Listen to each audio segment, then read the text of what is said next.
Une enveloppe de 10 millions de francs CFA pour soutenir l'autonomisation des femmes du département de Grand Laou, regroupées au sein du FAFGL, la Fédération des associations féminines de Grand Laou. Ce financement qui leur permettra d'étendre leurs activités génératrices de revenus est un don des cadres du département. C'est de venir soutenir nos braves femmes de Grand Laou. Elles sont dynamiques, courageuses et très entreprenantes. Les femmes de Grand Laou savent que derrière elles, il y a des grands hommes. Qu'elles n'aient pas peur, qu'elles s'engagent dans le développement de Grand Laou, qu'elles fassent en sorte que leurs enfants, leurs petits-enfants soient fiers de ce qu'elles vont réaliser à travers cette fédération. En plus du don en numéraire, cette fédération a reçu un engin à 3 roues en vue de faciliter le transport des produits agricoles. Un véritable soulagement pour ces femmes. Nous avons eu des maîtres de nos cadres, la somme de 10 millions pour aider les femmes.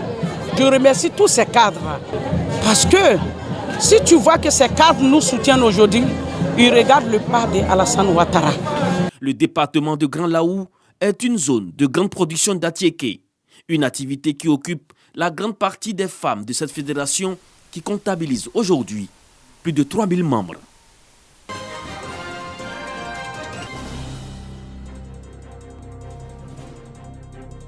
Si j'ai été major du lycée moderne Jean-Robert de Mont, oui, c'est bien que parce que j'ai étudié par la grâce de Dieu. Major du lycée moderne Jean-Robert de Mont pour le premier trimestre de l'année 2024-2025 avec une moyenne de 18,10 sur 20, Estelle Quoique, non-voyante et élève en classe de 6e. Ce lundi, jour de salut aux couleurs, elle est célébrée entourée de l'ensemble des élèves. Elle reçoit les félicitations du directeur régional de l'éducation nationale et de l'alphabétisation de Mont. Cette adolescente a perdu la vue dès sa plus tendre enfance. Elle fait preuve de résilience. Le handicap n'est pas pour moi un obstacle, c'est pour moi d'abord un point d'encouragement pour me dire que je suis handicapée. Mais est-ce que je vais laisser mon handicap m'empêcher de devenir ce que je veux demain? Mais non. Donc je prends mon handicap comme un point de courage pour m'appuyer, pour m'améliorer et pour bien travailler pour que demain aussi là, on puisse savoir que l'handicap n'est pas un obstacle. Encadreurs et enseignants sont unanimes sur ses capacités exceptionnelles. Être en situation de handicap, notamment être malvoyante et obtenir une moyenne de 18,10 de moyenne parmi plus de 4700 élèves qui ne sont pas en situation de handicap, je pense que c'est exceptionnel. Lorsque nous faisons les cours, elle a un niveau qui est très élevé. Elle est au-dessus de tout le monde et elle répond parfaitement aux questions. Elle participe correctement et quand il s'agit de faire un devoir, elle est toujours la première. Elle est très attentive aux cours. Elle est très concentrée. Elle prend son temps pour poser des questions.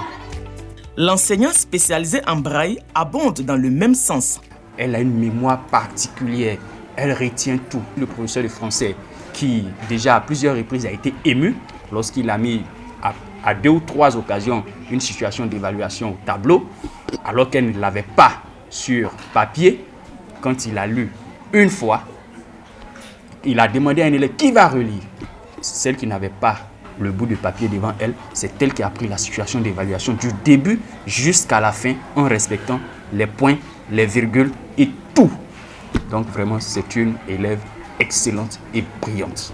En plus de ses performances en classe, Estelle se fait aussi remarquer dans les activités extrascolaires. Estelle est une source de motivation parce que quand Estelle est au milieu de ses camarades ou bien quand elle est impliquée dans une activité, elle essaie de booster ses camarades. Ses amis de classe lui portent également un regard admiratif.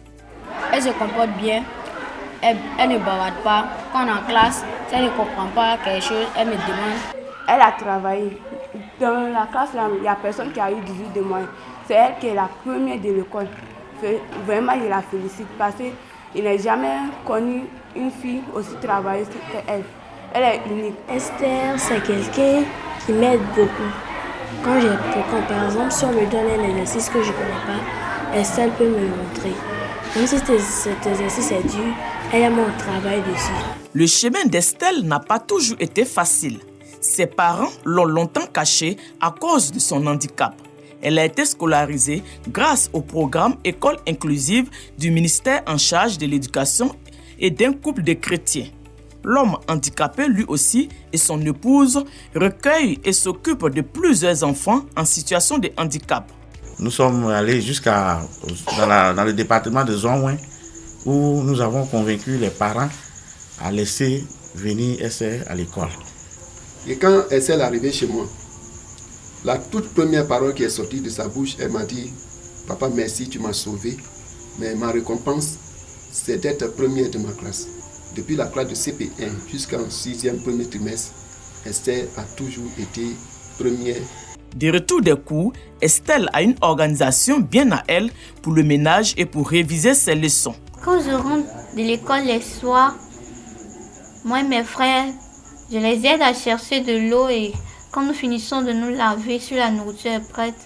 Après le repas, moi je préfère que quand les autres dorment pour étudier, souvent quand c'est seul, je révise mes leçons pendant qu'ils dorment pour être plus calme.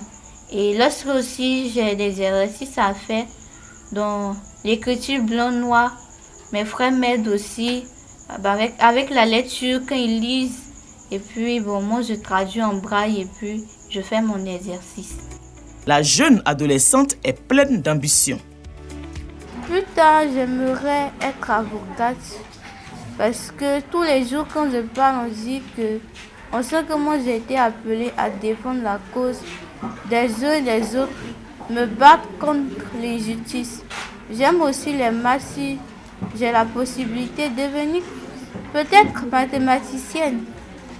Avocate ou mathématicienne, l'avenir nous le dira.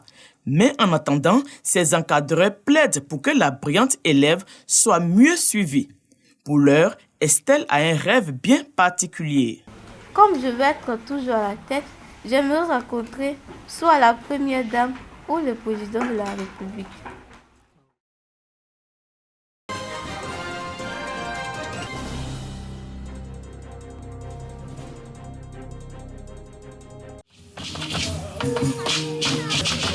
La première édition du tournoi de football, dénommé Tournoi du rassemblement de Bodougou, dans la sous-préfecture de Tienko, s'est tenue sur le terrain du village de Kéi.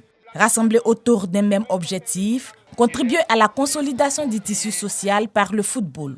Autorités de la région, habitants de Kéi et des villages environnants, ex-footballeurs étaient tous présents pour communier autour du ballon rond. Le tournoi a été vraiment initié et organisé pour qu'on puisse vraiment rassembler la jeunesse de Bodougou, pour leur montrer la cohésion sociale, leur montrer le bienfait, le bien fondé du sport qui est un vecteur vraiment de la paix. Les deux équipes qui ont pu se hisser en finale de ce tournoi, qui a démarré depuis le 19 décembre, sont l'équipe de Cambiré en blanc et celle de Tienko.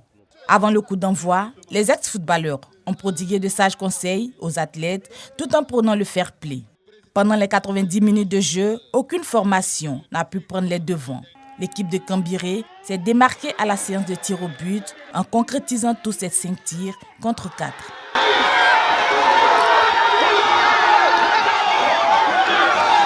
La deuxième édition sera vraiment plus élargie sur d'autres cantons pour vraiment incorporer la cohésion sociale dans toute la région de Folon.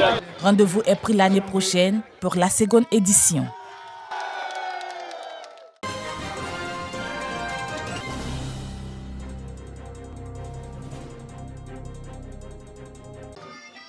Pour 2025, c'est la paroisse Notre-Dame de la Paix de Béoumi qui a accueilli le rendez-vous annuel de l'Association des femmes de l'Église catholique du diocèse de Bouaké.